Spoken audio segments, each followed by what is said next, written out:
pouco tempo, mas vai ser uma bênção.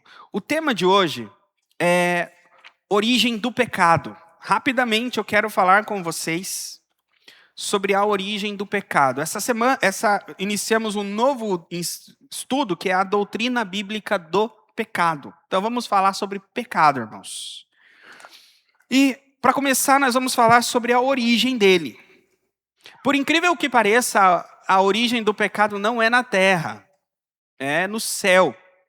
Não nasceu em coração terreno, humano, caído. Eu já vi gente falando assim: você vai naquela igreja lá, eu lá vou escutar homem comedor de feijão igual eu. Quem já ouviu as pessoas falarem isso?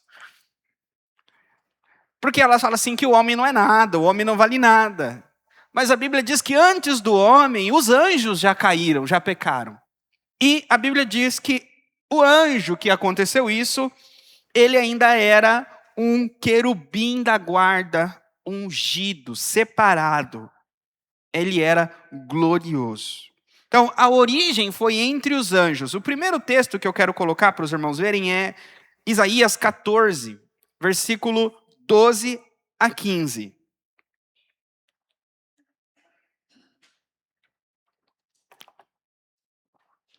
Como caíste do céu, ó Lúcifer, filho da manhã, tu que fostes derrubado ao chão e que enfraqueces as nações. Irmãos, aqui eu vou trazer uma curiosidade para vocês, tá? Essa palavra aqui, Lúcifer, no hebraico é Helel. Helel significa reluzente, aquele que reluz, que brilha. E esse nome Lúcifer, ele foi colocado nessa tradução da King James. E alguns historiadores dizem que foi um maçom que estava entre o grupo dos tradutores e colocou esse nome Lúcifer nessa tradução da Bíblia. Né? Não significa, irmãos, que é pecador e tal. A ideia que eu quero trazer para vocês é que é uma nomenclatura que vem do ocultismo, o Lúcifer. Tanto que dentro do próprio ocultismo ele é chamado de Lúcifer. Então é uma descrição que eles dão para esse ser. Esse ser, no original aqui, chama ele de Helel. Helel, e é reluzente. E a ideia é que ele era filho da luz da alva. É que ele era um ser que brilhava e reluzia. Assim como vocês verem a serpente, né? A serafim, em Isaías capítulo 6, significa serpente de fogo. E esse ser que estava lá em Gênesis, né, no Éden, também é visto como uma serpente. Então a ideia é que ele era um ser espiritual que reluzia e poderia assumir um formato de serpente. Não que ele era uma cobra, mas quando se via o formato dessa criatura, o animal que vinha à mente, a imagem que vinha à mente, é a serpente. Vocês conseguiram entender? Depois, né, continua o texto, né, que ele fostes filho da manhã, tu que fostes derrubado ao chão, que enfraquece as nações. Pode colocar o 13? Porque tu tens dito em teu coração: eu ascenderei em direção ao céu, eu exaltarei o meu trono acima das estrelas de Deus, eu também sentarei sobre o monte da congregação nos lados do norte. Pode deixar esse texto, por favor. Esse texto, ele está trazendo o contexto desse texto, para vocês entenderem, não está falando de Lúcifer. Quem escreveu foi Isaías, e Isaías não pensou em Lúcifer, no anjo caído. Isaías estava escrevendo a respeito do rei de Tiro. Só que as palavras que ele usa são uma metáfora e uma dupla vamos dizer assim, uma dupla mão. É como que enquanto ele olhava para o rei e falava para o rei, é como que o Espírito Santo tomou ele e as palavras que ele usou para falar daquele rei soberbo, vai além daquele rei e adentra no mundo espiritual e chega na própria origem do pecado. Vocês estão entendendo? É como, vocês sabem aquele brinquedinho que a gente põe a mão dentro assim? Como chama? Fantoche. É como que Isaías estava falando do rei, só que o rei ele era um fantoche nas mãos deste ser. E a mesma coisa, o mesmo pecado que o rei que está sendo repreendido por Isaías estava caindo, é o pecado que este ser caiu. E aí ele fala, primeiro, este ser, ele disse o seguinte: tens dito em teu coração. Olha onde nasceu o pecado. Foi no coração, no íntimo deste ser, dessa criatura. E o pecado deste ser é o seguinte: eu ascenderei em direção ao céu, eu exaltarei meu trono acima das estrelas de Deus.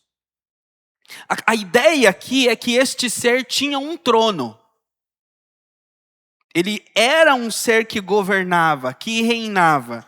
Mas ele não queria apenas sentar no trono e governar. Ele queria que o trono dele estivesse acima das outras estrelas. Então não basta ter um trono, eu tenho que estar acima de todos. Estrelas aqui é a linguagem usada para os outros anjos. Então ele queria governar todos os anjos, toda a criação de Deus. Ele queria subir ao mais alto céu. Resumindo, ele queria sentar no trono de Deus. Queria ser igual a Deus.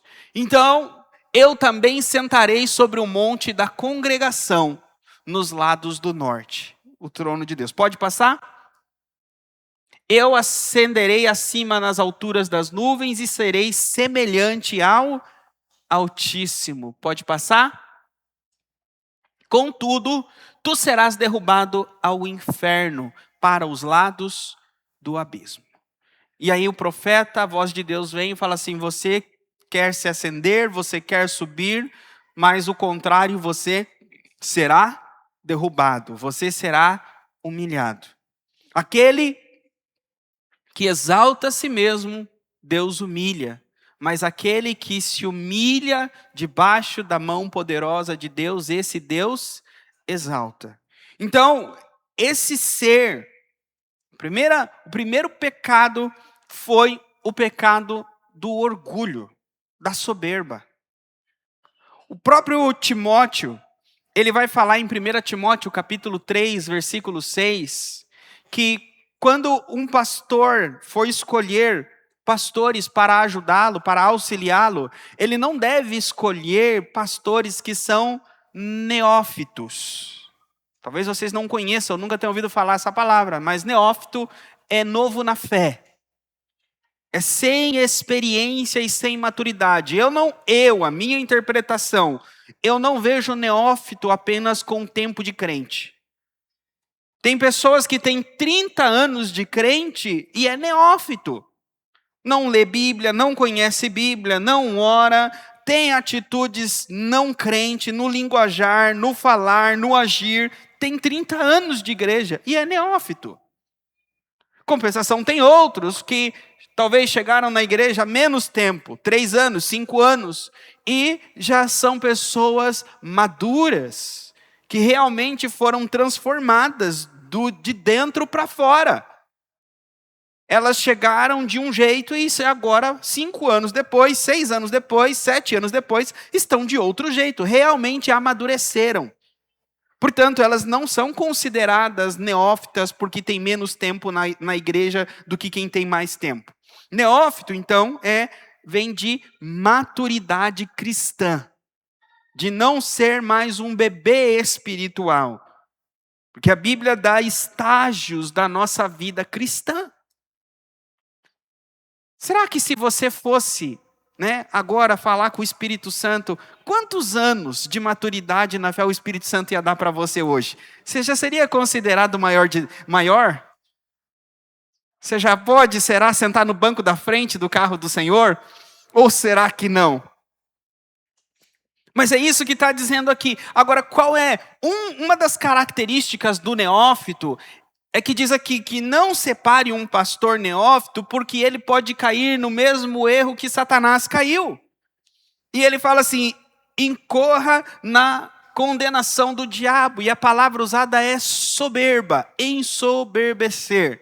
Então, uma das características do neófito, ou alguém que tem um pé no neófito, é que de vez em quando ele se ensoberbece. Se ensoberbece pelo que tem, pelo que é, pelo que faz. A característica do ensoberbecimento é comparação, porque não tem como se ensoberbecer se não se comparar. Satanás, ele queria o trono dele acima das estrelas, porque ele comparava o trono dele com os outros. Então devemos tomar muito cuidado quando nós pegamos nós mesmos nos comparando com outros. Comparamos a nossa família, comparamos o nosso casamento, comparamos o nosso ministério, comparamos os nossos dons. Não, e aí a comparação, ela abre a porta do inferno. Porque aí a comparação, ela começa a trazer na mente muitas coisas. Então devemos, se nós formos nos comparar, peguemos na mão de Jesus e que a nossa comparação seja como a do apóstolo Paulo, que de todos os pecadores eu sou o pior. Que se eu for me comparar, vamos dizer como o apóstolo Paulo disse: olha, eu trabalhei mais que todos os apóstolos. Contudo, não eu, mas a graça de Deus em mim. Então, se eu for comparar, eu não fiz nada. Todos os meus resultados, tudo que eu fiz, tudo que eu tenho, é pela misericórdia e pela graça de Deus. Então, precisamos tomar cuidado com a soberba. Soberba. Líder soberbo, ele se acha melhor que as pessoas. Não tem problema nenhum o pastor ser servido. Não tem problema nenhum as ovelhas cuidarem e servirem o pastor. O problema é o pastor demandar serviço. Ele não deve pedir, ele não deve exigir. Se houver, é por espontânea vontade e desejo daquele que quer servir. E o pastor e o líder nunca deve se sentir ressentido, porque servem outros, mas não me servem. Fazem para outros, mas não fazem para mim. Cuidado, comparação e soberba. Depois tem um outro relato que é do profeta Ezequiel. O relato do profeta Ezequiel vocês podem ler em casa. Mas a característica do relato do profeta Ezequiel, em Ezequiel 28, do 11 ao 19, é que este ser, olha o versículo no meio diz assim, que tu és o sinete da perfeição, cheio de sabedoria e formosura, estavas no Éden, no jardim de Deus. É a mesma coisa, está falando aqui para o rei e usando essa linguagem e se refere a este ser. E diz que este ser, ele era o querubim, tu eras o querubim da guarda ungido. E diz que ele estava no Éden de Deus e ele andava sobre as pedras fulgurantes, as pedras que brilhavam. Ele era um ser revestido de glória.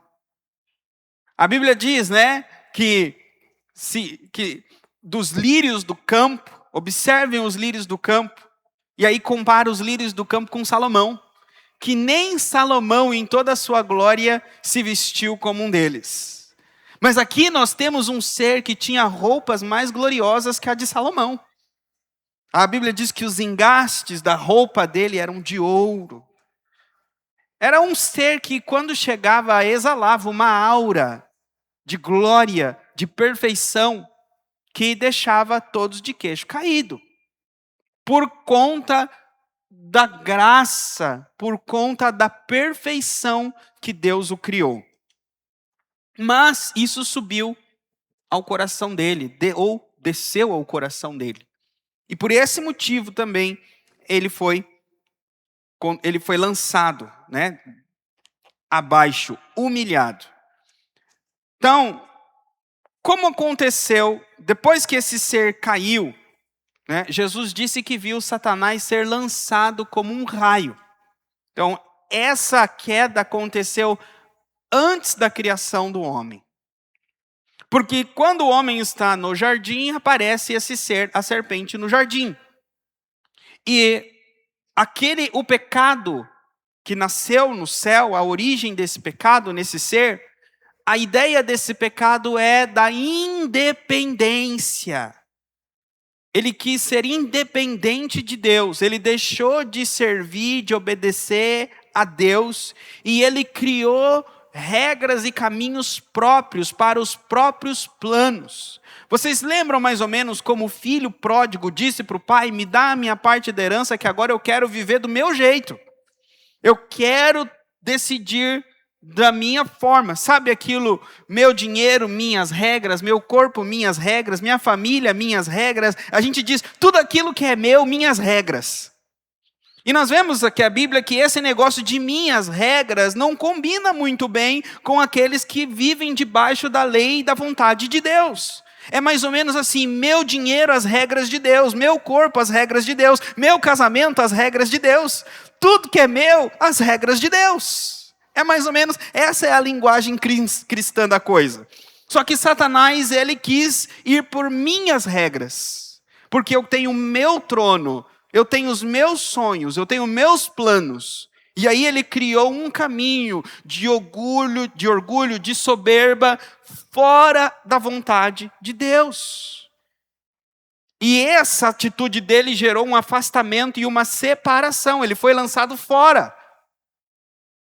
Da mesma forma, vocês vão lembrar então que ele veio e ele começou a colocar a mesma coisa no casal Adão e Eva. Dentro do Éden, aquele ser, vocês lembram que nós lemos Isaías 14, diz que o pecado nasceu onde? No coração. E o que Satanás fez com Eva? Ele semeou o pecado no coração de Eva. Ele começou a chavecar Eva. Esse fruto da árvore, o que Deus falou? Deus falou que não pode comer nada? Não, Deus falou que não pode nem tocar. Mas o fruto, a gente pode comer de tudo. Ele falou, não é bem assim.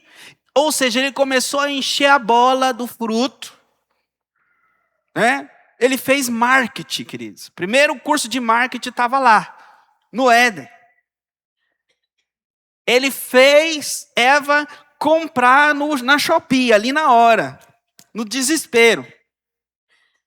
Comprou o pecado, por quê? Porque brilhava, era bom, aquele fruto. Olha só o que esse vendedor está me prometendo, eu vou conhecer o bem e o mal. Quanta coisa boa para o reino de Deus eu vou poder fazer quando eu souber e conhecer o bem e o mal?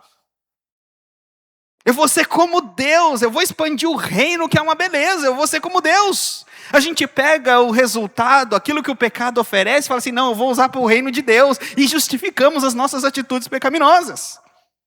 E ela fez isso, ela não pensou no reino de Deus, não sei o que ela pensou na hora, mas uma coisa é certa que ela pensou, ela pensou no que ela ia obter e como ela ia gastar, como ela ia usar aquilo que ela estava comprando. A gente não faz assim quando a gente vai comprar? A gente começa já a usar, olhar para o nosso pé e ver o sapato ali, sentir o perfume em nós, a roupa.